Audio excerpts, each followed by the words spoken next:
আমার সেই ছোট্ট বাবাটা কুটু কুটু হাতে টাকা জমিয়ে রেখেছে। এটা দেখে তো আমি ভীষণ খুশি হয়ে গেছি। ওর বাবার কাছ থেকে একটু একটু করে কিন্তু টাকা নিয়ে এসে জমা করে রেখেছিল, এখন একটা মাটির ব্যাংকে সুন্দর করে রেখে দিচ্ছে। হ্যালো ভিউয়ার্স, আসসালামু আলাইকুম। এত বড় হয়ে গেছে কিন্তু এখন পর্যন্ত নিজের দায়িত্বটা নেওয়া শিখলাম না।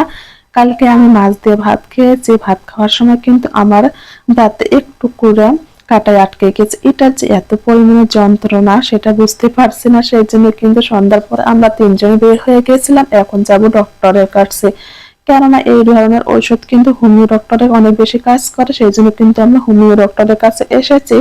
এখান থেকে আমরা ঔষধ নিয়ে কিছুটা পরিমাণে নাস্তা করে কিন্তু বাসায় চলে এসেছি।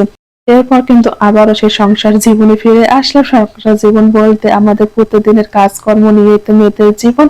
সকালবেলা কি রান্না করব কি না করবো এটা কিন্তু আমার রাতের বেলা থেকে মাথার ঘুরপাক খায়। ভাবছি একটু সিম ভাজি করব, কিন্তু মোরসালাম তো সিম খায় না, সেই জন্য একটু ছোট ছোট করে আলু দিয়ে সুন্দর করে ভাজি করে নিচ্ছে। আর আমি কিন্তু রাত্রের বেলা সমস্ত কিছু রেডি করে রেখে দিয়েছিলাম।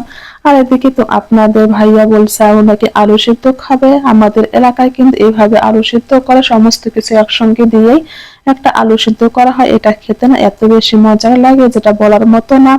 ভাবছি বড় যেহেতু খেতে চাইছে, খাওয়াতে তো হবে, সেই জন্য কিন্তু আমি কিছুটা পরিমাণ আলুও কেটে নিয়েছি। এখানে হলুদ, একটু লবণ, একটু জিরে গুঁড়া এবং সয়াবিন তেল দিয়ে সুন্দর করে একটু পানি দিয়ে বসিয়ে দিয়েছি। এই আলুটা খেতে কিন্তু দারুণ লাগে, যেহেতু হাজবেন্ড খেতে চাইলো ভাবছি একটু করে নেই। এর মধ্যে তো আমার আলু সিদ্ধ হচ্ছে, অন্যদিকে কিন্তু আমার ভাতগুলো হয়ে গেছে। তারপর আমি কিন্তু সিম ভাজিটাও করে নিচ্ছি। রান্না বান্নার পাশাপাশি কিন্তু আমি ঘরগুলো সুন্দর করে গুছিয়ে নিয়েছি। এদিকে কয়েকটা থালা বাসন ছিল, সেগুলো ক্লিন করে নিচ্ছি। রান্না বসিয়ে দিয়ে কিন্তু এক জায়গায় চুপ করে দাঁড়িয়ে থাকলে না আমার একটা যেন আনইজি ফিল করে, সেই জন্য আমি কিন্তু রান্না বসিয়ে দিয়ে এটা সেটা কাজ করতে থাকি। আর এদিকে তো আমার আলু সিদ্ধ গুলো হয়ে গেছে, এখন আমরা গরমে গরমে খেয়ে নেব। এই আলু সিদ্ধটা না খেতে অনেক বেশি ভালো লাগে, আর হাজবেন্ড খেতে চেয়েছে সেটা করবো না সেটা কি কখনো হয়, যেহেতু কালকে থেকে আমাদের মাহে রমজান, আর সেভাবে কিন্তু দিনের বেলা কিছু খাওয়া হবে না। ভাবছি যেহেতু হাজবেন্ড খেতে চাইছে আজকে তাকে বানিয়ে খাওয়াবো। এই তো খাওয়া দাওয়া শেষ করে আমি কিন্তু যেগুলো রান্না করেছি সুন্দর করে বাটিতে ঢেলে নিয়েছি। আমি রান্নার পর সবসময় কিন্তু এইভাবে বাটিতে করে রেখে দেই। এখানে আমি সিম ভাজি করেছি আর কিছুটা পরিমাণ আলু ডাল রান্না করেছি।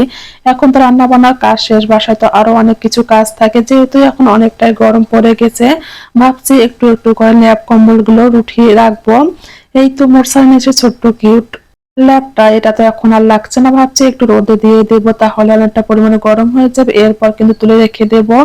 এখন আমি এগুলো তো সুন্দর করে শুকিয়ে নিয়েছি। এরপর কিন্তু আজকে অনেকগুলো কাপড়ও কেচে নিয়েছি। ভাবছি কালকে থেকে রমজান, আর আজকে একটু কাপড় চোপড় সুন্দর করে কেচে নেয়, তাহলে কিন্তু কালকে অত বেশি চাপ হবে না। এখন কিন্তু বিকেল বেলা আমরা কিন্তু কাপড় তুলতে এসেছি। আর এই তো মোটরসাইকেল এক এক করে ক্লিপগুলো সমস্ত খুলছিল, আর আমি কাপড়গুলো কিন্তু সুন্দর করে তুলে নিয়ে চলে যাব।